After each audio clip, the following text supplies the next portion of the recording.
तो अगर आप देखें कि यहाँ पर मैं 30 नंबर ले लूँ, यहाँ पे 40 नंबर ले लूँ, 70 और 20, 90 और 20, लगभग 110 नंबर का वेटेज है जो थ्योरी का है ग्रुप 1 के अंदर सिर्फ।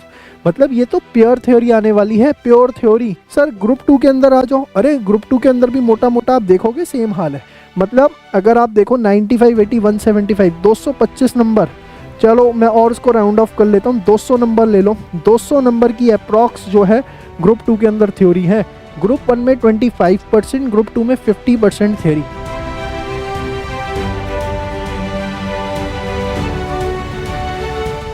देखिए सबसे पहली चीज समझिए कि थ्योरी का वेटेज कितना रहता है, तो वो अभी मैं आपको सब्जेक्ट टू सब्जेक्ट बताऊंगा कि किस सब्जेक्ट के अंदर कितना थ्योरी का वेटेज रहता है। लेकिन सबसे बड़ी प्रॉब्लम क्या आती है सीए स्टूडेंट्स के अंदर। सीए स्टूडेंट्स को थ्योरी लिखने में सबसे बड़ी प्रॉब्लम ये आती है कि एग्जाम टाइम पर इतनी सारी जो चीज़ें हैं उसको रिटेन कैसे रखें, पॉइंट नंबर 1। और पॉइंट नंबर 2 जो सबसे बड़ी प्रॉब्लम आती है कि अगर हमने चीज़ों को रिटेन कर लिया तो हम उसे एग्जाम में एक्सप्रेस करके कैसे आए, ये बहुत बड़ा इशू है। तो ये दोनों मैटर्स कि हमें रिटेन कैसे करना है और रिटेन करने के बाद एक्सप्रेस कैसे करना है, क्योंकि काफ़ी ऐसे बच्चे होते हैं सीए में जिनकी इंग्लिश अच्छी नहीं होती है, तो उन्हें रिटेन कर लेंगे तो एक्सप्रेस करने में दिक्कत आती है। तो क्या इसका हम सॉल्यूशन निकालें, ये सब बातें करते हैं। तो दोनों ग्रुप की मैं बात करूंगा, बड़े ध्यान से समझिए। देखिए सबसे पहले अगर मैं ग्रुप 1 की बात करता हूं कि ग्रुप 1 में हमारा क्या रहता है सर, तो देखिए ग्रुप 1 के अंदर अगर मैं बात करूं तो आप सबसे पहले उठाइए अकाउंट्स। अकाउंट्स के अंदर आप देखेंगे कम से कम नहीं तो 25 से 30 नंबर की जो है आपको थ्योरी देखने को मिलती है। लॉ में सर कितने नंबर की थ्योरी मिलती है? भाई लॉ तो पूरा का पूरा अगर आप देखेंगे तो थ्योरी बेस्ड पेपर ही है, केस स्टडीज आ जाती हैं और स्ट्रेट फॉरवर्ड क्वेश्चंस आ जाते हैं।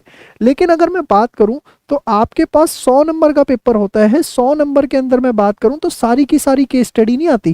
केस स्टडी का जो वेटेज रहता है वो लगभग 60% तक रहता है और कई बार जीरो भी हो जाता है। ऐसी बात नहीं है कि सारी केस स्टडी आएंगी, कई बार बिल्कुल केस स्टडी भी नहीं आती। बाकी जो होता है आपका स्ट्रेट फॉरवर्ड पेपर होता है जिसमें आपको कंटेंट लिखना पड़ता है, तो ये भी प्योर थ्योरी है। क्योंकि केस स्टडी में तो आप चीज़ों को बना के भी लिख दोगे, स्ट्रेट फॉरवर्ड में तो आप तभी लिख सकते हो ना जब आपको चीज़ें रिटेन होंगी और आप एक्सप्रेस कर पाओ। तीसरा, अगर मैं टेक्स्ट के पेपर की बात करूं, भैया टेक्स्ट के पेपर में सारे प्रैक्टिकल्स नहीं आते, कौन सी दुनिया के अंदर हो। यहाँ पर भी आपको जो है मोटा मोटा 20 नंबर के आसपास थ्योरी देखने को मिलती है। और कॉस्टिंग, सर कॉस्ट अकाउंटिंग के अंदर क्या थ्योरी आती है? जी हाँ, लगभग 20 से 25 नंबर की थ्योरी यहाँ पर आती है। तो अगर आप देखें कि यहाँ पर मैं 30 नंबर ले लूँ, यहाँ पे 40 नंबर ले लूँ, 70 और 20, 90 और 20, लगभग 110 नंबर का वेटेज है जो थ्योरी का है ग्रुप 1 के अंदर सिर्फ। मतलब ये तो प्योर थ्योरी आने वाली है, प्योर थ्योरी। मतलब 400 नंबर का आपके पास पेपर है, 25% ऑफ ओवरऑल पेपर ग्रुप 1 का जो है वो आपका थ्योरी बेस्ड पेपर होगा। मतलब ग्रुप 1 के अंदर आपकी जो थ्योरी आएगी टोटल वो कितनी आएगी? 25% थ्योरी आपकी आएगी ग्रुप 1 के अंदर। अब आप देखो कितनी बड़ी बात है।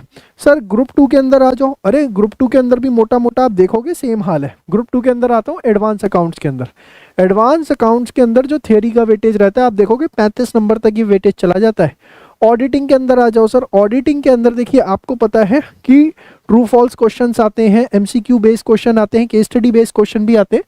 लेकिन अगर मैं मोटा मोटा बोलूं तो आप मान के चलिए कि लगभग 55 से 60 नंबर प्योर थ्योरी होती है, जो अगर आपको दिमाग में है तभी आप उसको अटेम्प्ट कर पाएंगे, अदरवाइज नहीं कर पाएंगे। मैं केस स्टडी को एक्सक्लूड करके चल रहा हूँ। सेम वेब आ जाओ सर EISSM के अंदर, भैया वो तो मोटा मोटा पूरा पेपर ही जो है आपका कहीं ना कहीं थ्योरी बेस्ड रहता है। सर कुछ केस स्टडीज भी आती है, चलो मैं मान लेता हूँ 20 एक नंबर ले लो, 80 नंबर मान लो। FM इको में आ जाओ सर, FM इको के अंदर इको आपका थ्योरी हो गया, FM में मिला मिलू के 50 नंबर की थ्योरी आती है। मतलब अगर आप देखो 95, 80, 175, 225 नंबर, चलो मैं और इसको राउंड ऑफ कर लेता हूँ, 200 नंबर ले लो। 200 नंबर की अप्रॉक्स जो है ग्रुप 2 के अंदर थ्योरी है।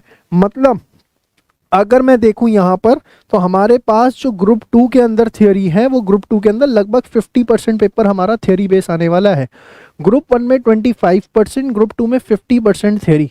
लेकिन अगर मैं बात करूं आपका टाइम, तो अगर आप टोटल 100 आवर्स की स्टडी कर रहे हो ना, तो फैक्ट ये कि 100 आवर्स में से आपने 95+ आवर्स जो है ना वो अपने प्रैक्टिकल को दिए होंगे, केस स्टडीज़ को सॉल्व करने में दिए होंगे। थ्योरी को आप कंप्लीटली इग्नोर करके चलते हैं और ये जो इग्नोरेंस है ना, ये सबसे बड़ा रीज़न बन जाती है कि बच्चे एग्जाम में नहीं निकाल पाते हैं।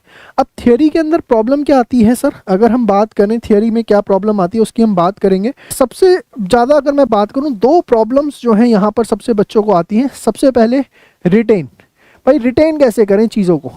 होता क्या है कि आपने चीज़ों को समझ लिया, कहानियाँ सुन ली, समझ में आ गया, लेकिन देखो आपको पता है एग्ज़ाम में जब तक आप वो टेक्निकल वर्ड्स नहीं लिख के आओगे, सेंटेंसेस नहीं लिख के आओगे, पैराग्राफ्स नहीं लिख के आओगे, कोई टीचर नंबर नहीं देगा। कहानियाँ लिखने के नंबर कभी नहीं मिलते, कहानियाँ सुनने से चीज़ें समझ में आ जाती हैं, लेकिन उससे एग्ज़ाम नहीं निकलता। आप इस चीज़ को समझते होंगे, रिटेन करना इज़ मस्ट। सेकेंड चीज़ सबसे बड़ी होती है, इसके बाद आपको उसको एक्सप्रेस करना आना चाहिए कि हम जो है वो थ्योरी को एग्ज़ाम के अंदर किस तरीके से एक्सप्रेस करें, ठीक है ना। एग्जैक्ट वर्ड्स हमारे क्या होने चाहिए। अब लिमिटेड टाइम में इन सब चीज़ों को हम किस तरीके से करें, तो मैं आपको बताना चाहूँगा कि अगर अभी तक आपने थ्योरी बिल्कुल भी प्रिपेयर नहीं करी है, आप बिल्कुल मत सोचो, कुछ भी नहीं करना आपको।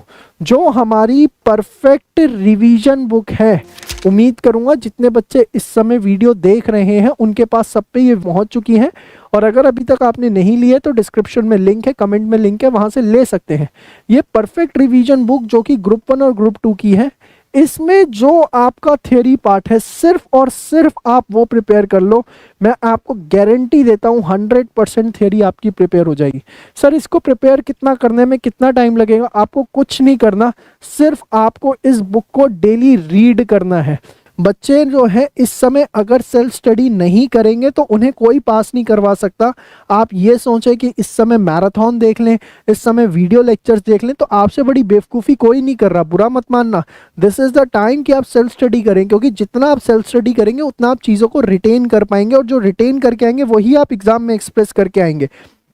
कोई टीचर आपको मुगली गुट्टी 555 नहीं पिला सकता। आप समझ सकते हैं, इतने आप भी समझदार हैं कि whether this is the time for self study or not. If the answer is yes, तो आप सेल्फ स्टडी क्यों नहीं कर रहे हो।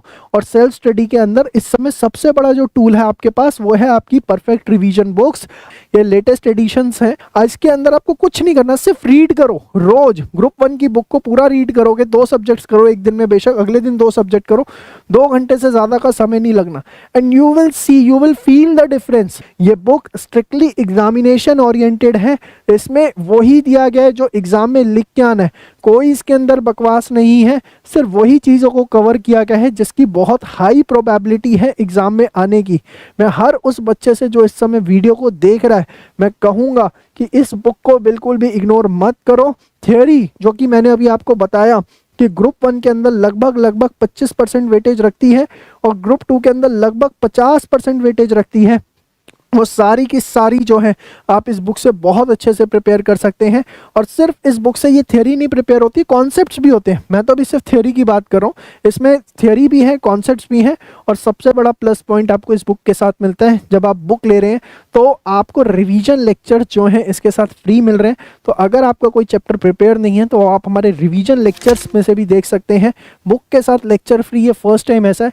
एंड बिलीव मी, विश्वास मानिए, सिर्फ और सिर्फ आपके वेलफेयर के लिए, आपकी भलाई के लिए किया जा रहा है कि आपका जब रिजल्ट आए तो आप पछताए नहीं, आप जो है उस समय खुशी खुशी हमें अपना रिजल्ट बताएं। इससे ज़्यादा मैं कुछ भी नहीं कह सकता।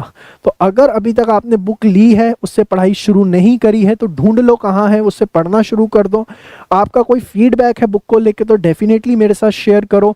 और अगर अभी तक आपके किसी दोस्त ने बुक नहीं ली है या वो इसके बारे में अनजान है कि ये बुक क्या है, तो ये आपकी ड्यूटी है कि आप उसे बताएं कि ये बुक क्या है, आप उसे इन्फॉर्म करें, वेबसाइट का लिंक जो है शेयर करें। और आप इस वीडियो को देख रहे हैं अभी और अभी तक आपके पास ये बुक नहीं है, तो भैया हाथ जोड़ के विनम्रता पूर्वक निवेदन कर रहा हूँ कि इस बुक को ले लो, क्योंकि यही बुक आपका भविष्य है। बाद में ये ना हो कि आप ये बोले कि अब पछताए होते क्या जब चिड़िया चुग गई खेत। अभी वक्त है, अभी जाग जाओ, अभी समझ जाओ, इसी में आपका भविष्य है। बाय बाय, टेक केयर, जय श्री श्याम।